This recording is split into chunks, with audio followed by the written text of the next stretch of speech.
Bismillahirrahmanirrahim. Assalamualaikum warahmatullahi wabarakatuh. Bagaimana kabar teman-teman mahasiswa tasawuf psikoterapi semester 6 kelas B ya? Mudah-mudahan selalu sehat, selalu dalam keadaan bahagia dan dilindungi oleh Allah Subhanahu wa taala dimanapun teman-teman berada.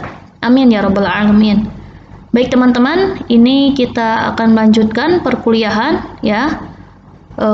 Setelah minggu kemarin kita praktek mengenai bekam, hari ini kita akan meninjau perbedaan sufi hijamah atau terapi bekam dengan terapi al-fasdu ya.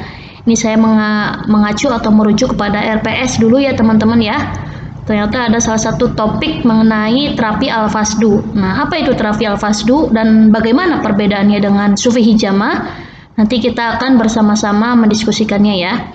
Baik teman-teman, untuk mengefektifkan perkuliahan hari ini, mari kita awali bersama-sama dengan membaca surat Al-Fatihah.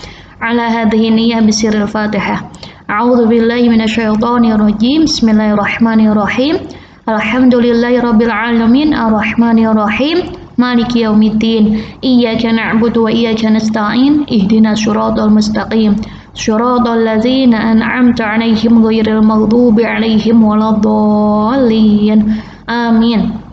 Baik teman-teman, apa sebetulnya terapi al-fasdu? Nah, apa itu terapi al-fasdu? Al-fasdu ini menurut bahasa itu mengeluarkan darah dari kulit ya. Ini secara bahasanya itu mengeluarkan darah dari kulit. Nah, terapi al-fasdu menurut istilah adalah pengobatan yang dilakukan dengan cara mengeluarkan darah dari pembuluh darah vena atau venesection ya, yang di dalamnya terdapat sumbatan-sumbatan yang merugikan tubuh ya. Jadi karena ada sumbatan-sumbatan darah yang ada di dalam tubuh manusia, maka diperlukan terapi al-fasdu ini ya, yaitu dengan cara pengikatan atau pembukaan kecil pada kulit sehingga darah dalam pembuluh darah vena dapat terdorong keluar. Jadi diikat dulu yang mau dikeluarkan darahnya itu ya, sehingga darah yang akan dikeluarkan itu akan terdorong keluar ya. Nanti prakteknya teman-teman bisa cek di video YouTube ya. Itu banyak sekali tentang praktek terapi al-fasdu itu. Nah, landasan hadis mengenai terapi al-fasdu ini yaitu ada hadis dari dari Sahih Bukhari bahwa Rasulullah Shallallahu alaihi wasallam itu bersabda, "Khairu ma tada wa itum bihil hijamatu wal fasdu."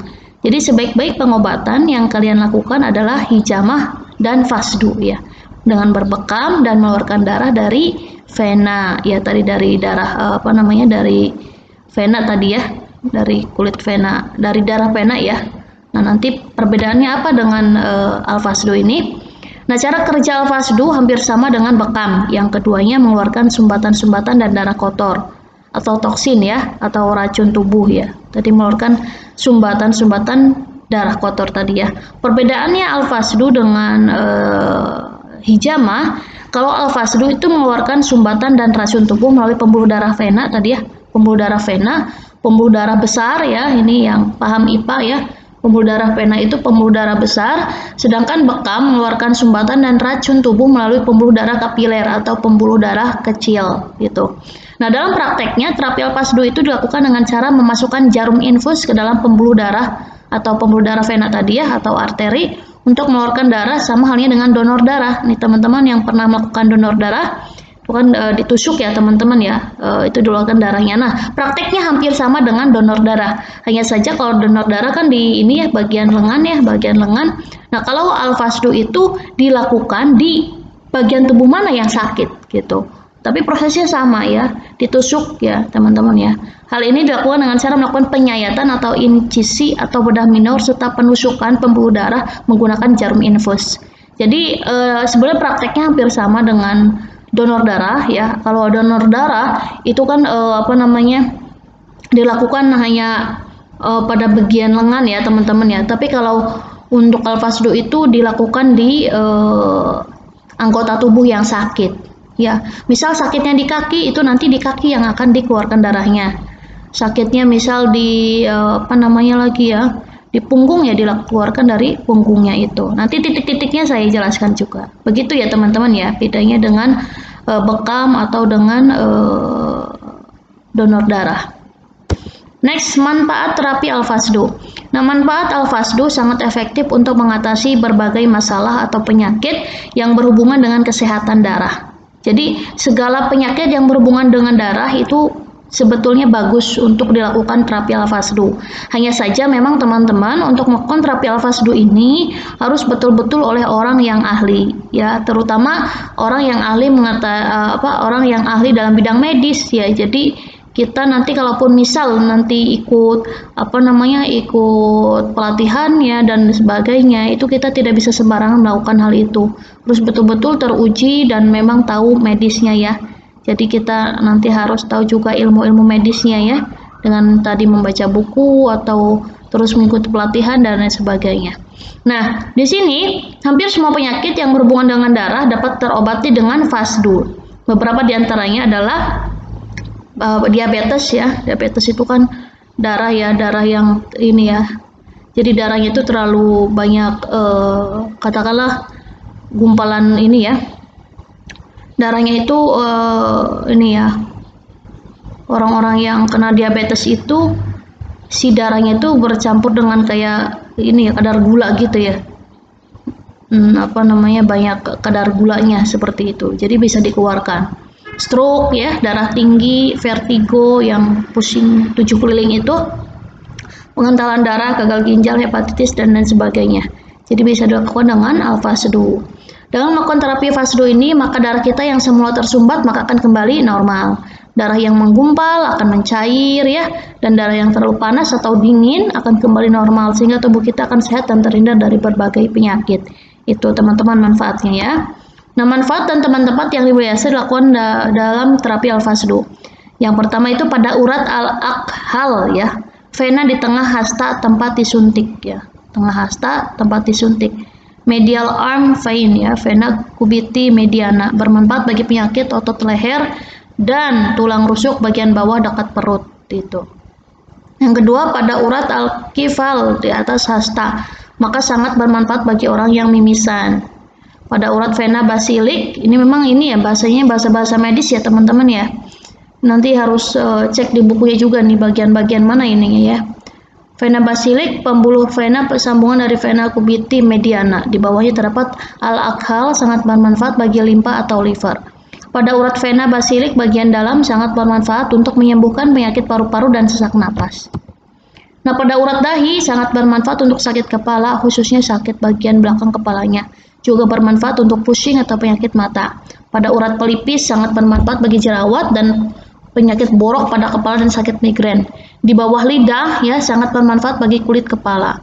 Pada urat yang terletak pada sudut kelopak mata luar dekat pelipis dilakukan karena sakit mata yang disebabkan oleh gatal-gatal dan radang mata. Pada urat telinga sangat bermanfaat bagi sakit mata dan luka bakar yang terdapat di kedua pipi, juga sariawan di bibir, gatal-gatal, bintik-bintik dan hidung. Al-Fasdu di bawah lidah bermanfaat bagi sakit tenggorokan jika berlangsung lama. Al-Fasdu di tengkuk bermanfaat bagi rasa sakit di kepala dan juga dari jembatan yang terjadi karena banyaknya darah. Al-Fasdu pada urat kedua kaki dan urat di bagian dalam lutut bermanfaat bagi rasa sakit ginjal dan juga peradangannya. Al-Fasdu pada urat yang sepanjang sendi di pinggul bermanfaat bagi sakit kedua pangkal paha. Sedangkan Al-Fasdu di urat-urat kedua punggung, telapak kaki bermanfaat bagi sakit irkunasa ya, penyakit pegal pada pinggang ya, atau sciatica. Ini memang titik-titik ini ya teman-teman ya, harus betul-betul tadi paham medis ini ya. Saya juga ada beberapa yang nggak paham juga tadi ya. Vena apa tadi? Ada vena basilik ya, itu kan kita nggak tahu ya ini ya teman-teman ya. Mungkin teman-teman yang pernah belajar IPA Pak tahu ya.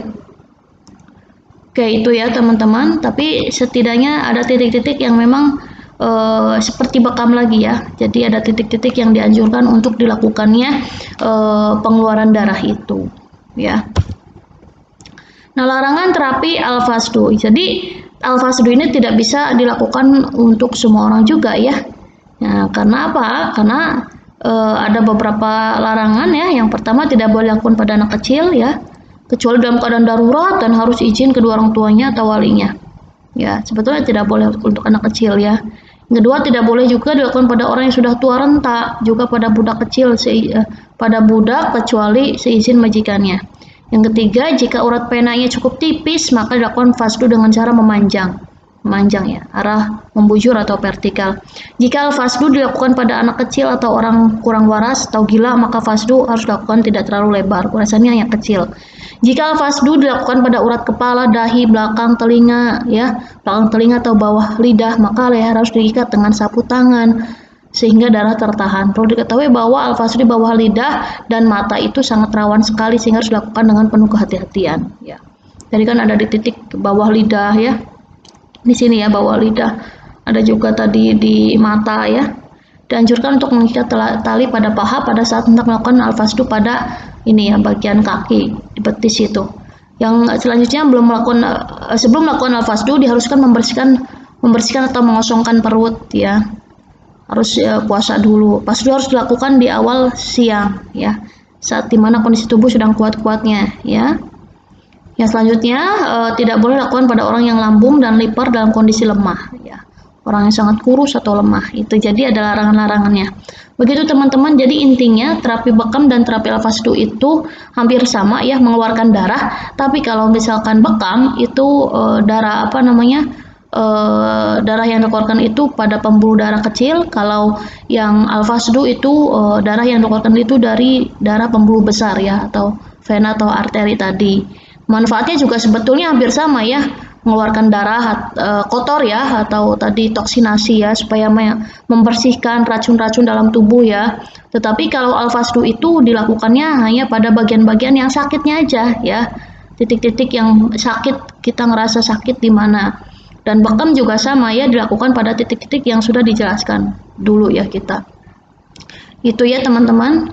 Jadi kalau al-fasdu itu manfaatnya untuk orang-orang yang memang punya penyakit gitu ya teman-teman.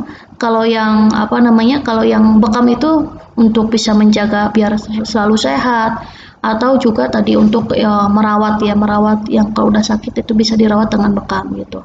Hanya saja memang ini teman-teman, banyak dokter yang tidak menganjurkan untuk melakukan al-fasdu karena banyak resiko yang harus dialami ya. Resikonya tuh tadi kalau misalkan tidak sesuai dengan prosedur atau standar kesehatan, itu bisa terjadi malpraktek juga teman-teman ya. Misal darah yang terus keluar jadi kayak pendarahan, nanti itu jadi kan membuat nyawa seseorang menghilang juga, itu kan khawatir juga ya. Maka kita tidak boleh coba-coba untuk melakukan al-fasdu ini. Nanti untuk terapinya teman-teman bisa cek di di YouTube ya, bagaimana praktek al-fasdu itu ya teman-teman. Intinya sih hampir sama dengan donor darah, hanya saya donor darah itu di ini ya teman-teman ya, di bagian lengan, tapi kalau misalkan al-fasdu itu di bagian yang sakitnya. Itu saja teman-teman, terima kasih, mudah-mudahan ada yang bisa diambil ya. Intinya sekarang banyak perdebatan ya teman-teman ya. Jadi ada orang yang suka dengan melakukan pengobatan itu secara tradisional, ada yang udahlah modern aja gitu, gimana dokter ya gitu. Jadi itu kembali kepada pasiennya masing-masing ya, apakah dia mau berobat ke yang tradisional ataupun modern itu ya. Kalau yang bekam dan al-fasdu itu termasuk memang yang tradisional, karena ini kan udah sudah dilakukan dari dahulu ya teman-teman ya. Kalau sekarang mungkin ada proses bedah dan sebagainya yang dilakukan oleh para dokter itu ya teman-teman. Tapi intinya mudah-mudahan kita selalu sehat ya. Nanti kita akan bedah buku ya teman-teman. Saya sudah bawa bukunya. Ini di sini ya. Jadi menyembuhkan penyakit jiwa dan fisiknya. Nanti kita akan diskusi. Vivi hari apa ya? Kita kuliah lagi hari apa sih Vi? Selasa minggu depan ya. Nanti Vivi kalau ada waktu Senin ke saya ya Vi ya, bawa buku ini. Nah ini bawa buku ini untuk kemudian dibedah oleh teman-teman terkait bagaimana sih sebetulnya preventif kan, kalau sufi hijama gitu ya, itu juga bisa preventif dan juga kuratifnya. Kalau al-fasdu itu untuk yang kuratif atau pengobatan. Nah kalau yang ini kita akan belajar tentang preventif, bagaimana supaya fisik kita tuh sehat terus, apa yang harus kita makan, apa yang harus kita jaga, apa yang harus kita rawat itu ya teman-teman ya. Jadi mudah-mudahan ada manfaatnya sehingga kita bisa selalu sehat, dan juga nanti teman-teman juga bisa berbagi informasi ilmu pengetahuannya terhadap keluarga atau lingkungan sekitarnya. Terima kasih, ditutup bila taufiq wal hidayah. Wassalamualaikum warahmatullahi wabarakatuh.